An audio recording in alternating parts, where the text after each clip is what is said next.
and always trying to help the world to the best of my ability. Very good. And Alana, let's talk about some information in reference to the topic that we're dealing with, Malcolm X and the Black Liberation Movement. I think we've got about half of this segment to sort of give a foundation for the Malcolm X and the Black Liberation Movement. How would you approach that, and how are you planning on dealing with this today? Well, when you're talking about Malcolm X or the BLA, which is the Black Liberation Army, well, same thing, you really have to sit and think about how you want to approach it, because this is such a sensitive topic. For instance, I almost said Martin Luther King. Malcolm X lost his life for not the BLA, but for his views and etc. And so when we chose this topic, I really had to sit and think, how do I want to go about this? How do I want to portray a man who was loved and hated at the same time? Like, he is unlike any other civil rights leader. For instance, Martin Luther King, he always had praise, and he was known for being loving and peaceful. Malcolm X was the polar opposite. He was known for his eccentric personality and diverting to violence when talking it out wouldn't work. And so it took a lot, and it took a lot of patience and really sitting down and deciding, how do I want to go about this? How do I want to portray a man who was crazily brilliant?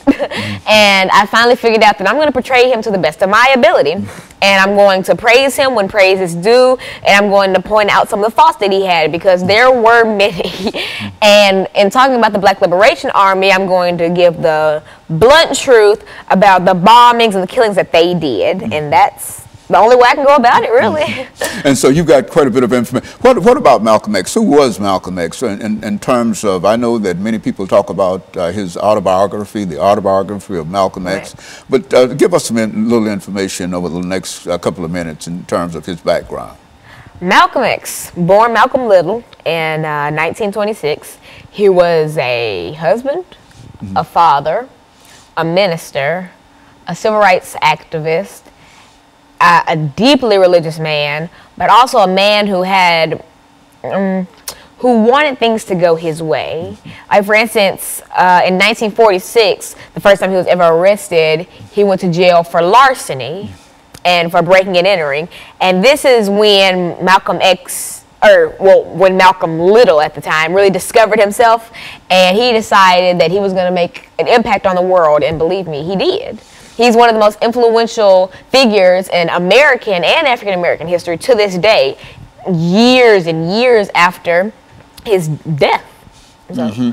And so in dealing with Malcolm X, and you use the name Malcolm Little, that's his birth name, which was his birth name before he became Malcolm X. Why did he decide, over the next half minute, why did he decide to change his name from Little to and put the X behind his name? I don't know the exact reason of why, but if you're wanting to become a strong and you want someone to respect you, a name like Malcolm Little isn't going to get you far. Okay. So I can see why he changed it. Okay, so what we'll do, we'll take this first commercial break, and we'll be back with our audience following this very, very short commercial break.